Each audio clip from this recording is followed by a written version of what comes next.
find your passion, it ignites you as a person.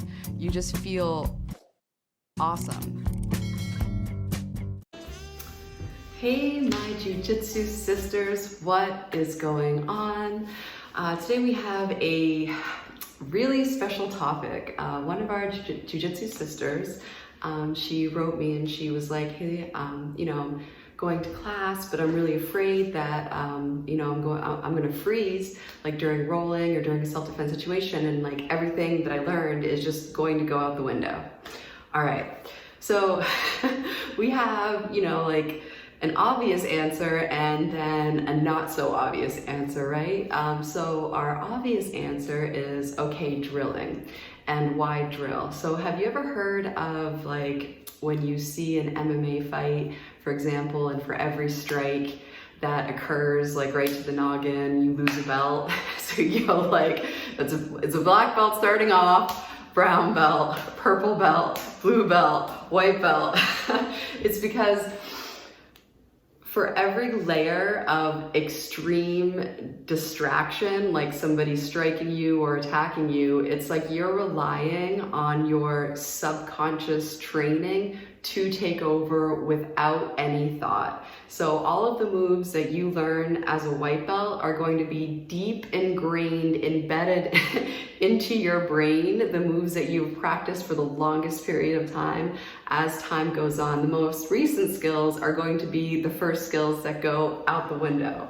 So as soon as you start drilling these techniques more and more and more, you are going to be able to rely on your subconscious to just react. Like your body will react without you even thinking about it, which is the beautiful thing. So in like an intense rolling situation or in an intense like self-defense situation, like you don't even have to think of where your hand is gonna go first or where your foot's gonna go. You would have drilled this so many times that your body just knows what to do. So have faith that that level is in store for you if you keep training and practicing and drilling, which is just practicing the techniques with like minimal. I've already made a couple videos about how to do this. So I can just link those at the end, all right? But all right, here's the not so obvious answer.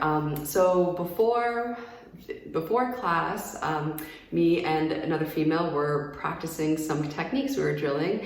We were doing a move where it was like, you're going in for a sweep and then they press forward and you can get them in a guillotine. And so we were drilling. We had class and afterwards I asked her to roll. Well, during the roll, right, I wanted to set this up for her so she could get the technique because I'm nice like that. I'm a nice partner. So we were rolling, I set it up for her and I was like, yeah, go for the guillotine. So she's on her way to get the guillotine. She gets my head and then she stops. And I was like, why did you stop? She was like, oh, I like slipped a little. So here's the thing, all right? There's two things. There's two really important things. Number one, I know when we drill things and we practice things in class, things happen perfectly, right? In a perfect world, like your foot goes here, your hand goes there, and everything happens, and it's just this beautiful, perfect movement.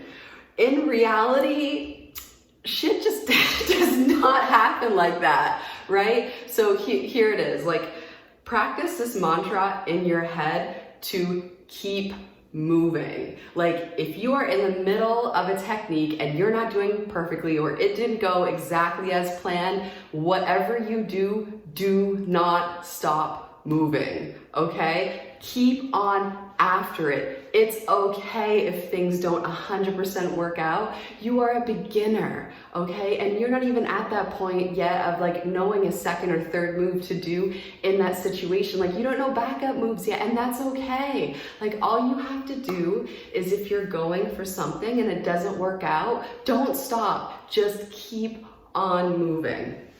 Now let's say you're in a position where you are very new and you don't know a lot of techniques, but you want to practice rolling, or let's say you do know some techniques and you're like in the middle of the roll, but you kind of like, everything just like goes out the window. That's okay. That is completely fine, and I will tell you why.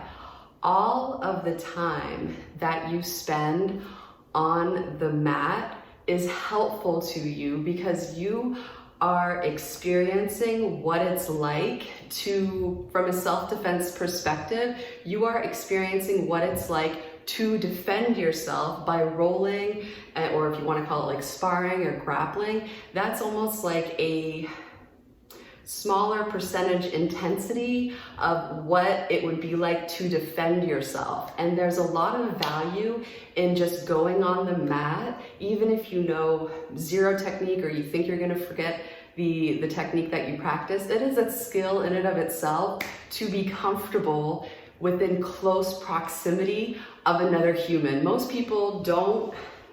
In our society, we're not a very touchy-feely society, right? Like, I don't go out and hug strangers. Like, well, actually, I hug strangers all the time when I'm rolling. Like, I have contact with so many people, and that's the point. Like, I have been training with it, grappling and rolling and taking class, and what happens is it desensitizes you to that closeness. So let's say if somebody were to try to come up on me, right? Like, I would have no problem. I would not freeze because of that close proximity, because I have been so used to training and rolling. Like, even if you forget all the technique you have ever learned, your body will remember the experience of being in close proximity with other people on the mat. So just know that anytime that you spend on the mat, even if you don't attempt one technique, you are still gaining and training, you're still gaining experience and training your body to be used to close proximity of another human, and that's going to help you in any self-defense situation. Like, when you first start class, like, the first thing you're going to notice is how awkward it feels to be so close to another human, but that getting over that awkwardness is part of self-defense training, okay? So even, I'll make another video of like what to focus on specifically when all the moves go out the window. But one thing that like I want you to remember is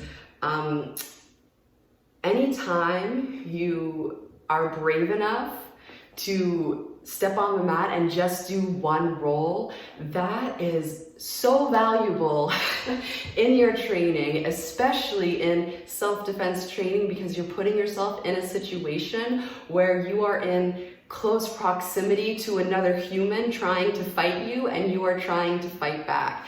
And if you remember like nothing else, just remember to keep on moving. Keep on hipping out, keep on shrimping, do not let them flatten you out. Always keep on one side of your shoulder or another. So if you're on your back and they're trying to flatten you out, go this way. Keep on doing this, okay? And then also, I'll just give you another tip too while we're doing this. Like, let's say somebody has me in side control. So if they have me in side control, what you really want to focus on too is your frames. So I'm cupping the shoulder, my elbow is going to their other shoulder, and my forearm's across their neck. And you will maintain space when you have a forearm across somebody's neck, okay? So if you just remember these points of like frame, use that frame to keep your space, to get more space, to keep that space, to get more space, then you're golden. But girl, I know it's like you do class and then you try to roll, and the intensity of just being in close proximity and fighting, because you're not used to fighting, you know what I mean? This is like your first time. Like, that's gonna make what you learned like kind of go away if you haven't drilled it, you know, time after time after time. But it's okay. Just know that, one, being brave enough to be out on the mat and to ask somebody to roll is a win that should be celebrated. Any amount of time that you spend on the mat rolling with other people in that close proximity type of fight environment is a win in terms of self-defense, okay? Like, you can learn all the techniques in the world on YouTube, but it's until you feel the roll that your brain's gonna be able to understand how to operate like under that type of stressful environment. So we just have to like you have to teach your brain how to operate, just like function, and then also how to recall the information. So yeah, but I just want to say that I am so proud of you for starting your journey. You are doing a great job. Just showing up to class is a win for you, because you have to go up against your mind telling you it's dangerous, right? Like, just facing that and overcoming that to go to class is a win and should be celebrated, and we are celebrating it.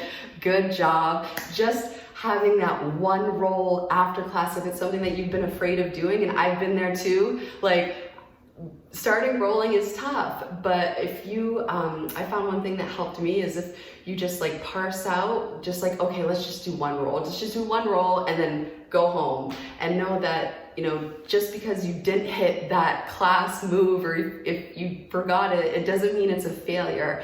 Any time on the mat is valuable, because you are training in that close proximity with another human, which is so valuable for self-defense as a female.